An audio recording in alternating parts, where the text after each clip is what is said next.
Alright, so we are starting now with a new section, with a new area, and that is related to global development. Now, this is not exactly a favorite either of the teachers or of the students. People think this is a very difficult unit or a very difficult area of sociology. I believe it is one of the most interesting and one of the most doable and not very difficult. Alright, so I hope that by the end of this video, which is just introductory, this is the first video of global development, I hope that you will be able to grasp the basic concepts and appreciate that this chapter is not very difficult. So what is development? Let's start there. In sociology, the move from small scale production, small scale pre-industrial society to industrial society, that move, that process is called development. All right, so societies move from in three stages. First, they are underdeveloped, then they are developing, and then they are developed societies.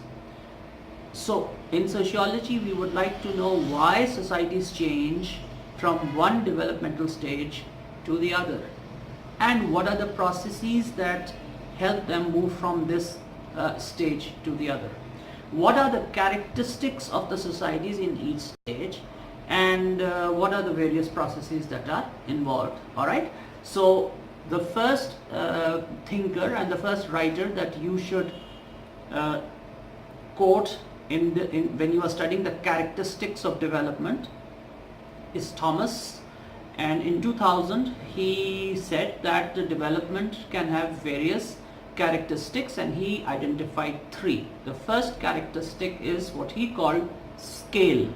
All right, scale in economics and in sociology normally refers to size. All right, so the first thing in development is the scale of development, the size of development. What are we talking about in size?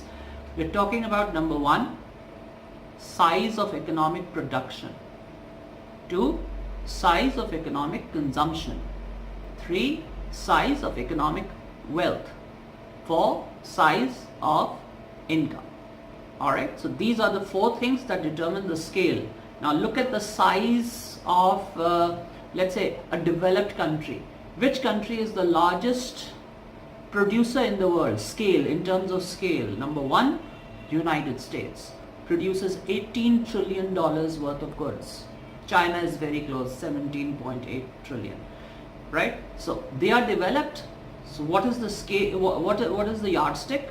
The scale of production. Consumption. All right. Which country consumes the most? The United States is the largest consumer. Which country has the largest income? The United States. It has the largest GDP in the world. What about wealth? The G8 countries are the most wealthy countries. Why? Because they are also the most developed countries in the world. Who are the G8 countries? The United States, France, UK, Russia, Germany, France. So these are the countries which have a large scale of production, so they are developed. Second, in development, Thomas has identified the second factor, evolution, the move. All right, he says that the change from underdeveloped to developing to developed, this change is observable over an extended period of time, and it is cumulative. All right, it is the effect of cumulative things. Take the United States again, for example. It has been developing, changing, improving constantly since at least the 1800s. I mean, between 1885 and 1900, the production of coal, just to say one product, increased by 800% in the United States. So evolution, the change, and this change is then, evolution is then reflected at the personal level as well. People's life expectancies are better in developed countries. There is increased economic production, there is increased economic wealth. So the evolution, the change, okay, first the scale, the size of the country, and then of the society, and then the evolution, the change that is taking place. Please keep in mind, these changes are of two types. They can be either planned changes or they can be unplanned changes. Third thing that Thomas points out. So the first thing he points out is scale. Second thing he points out is evolution, and the third thing that he points out is direction of the change. Change normally takes place for the better, but that is not always the case. All right. So, but now there are various points of evaluation here. Improvement and development. What is development? What is improvement? That's a very subjective thing. All right. One government is building roads. They will say that building roads is a symbol or is evidence of great development. But if in that country people are not getting basic justice, then they might argue that this is not development. So what is development? Development is different things to different people, and we must appreciate that. There is also disagreement on how development can be measured. There are some quantifiable factors that are used in gauging the development of a country. GDP, GNP, the output of the country, but these are quantifiable factors. But there are some qualitative factors as well.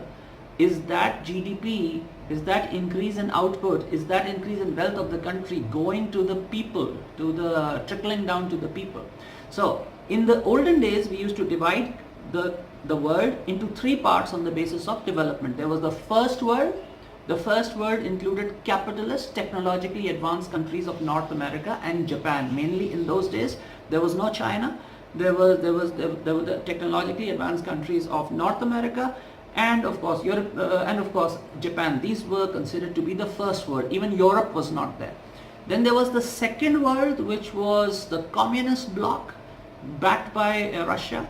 They were strong countries for a while as well, and the European countries, many European countries were the second world also. And then there was the third world. The third world was the impoverished African, Asian, overpopulated countries, grossly overpopulated and begging for money. So this is an introduction. I will continue with a further exposition of this in the next video. Thank you very much.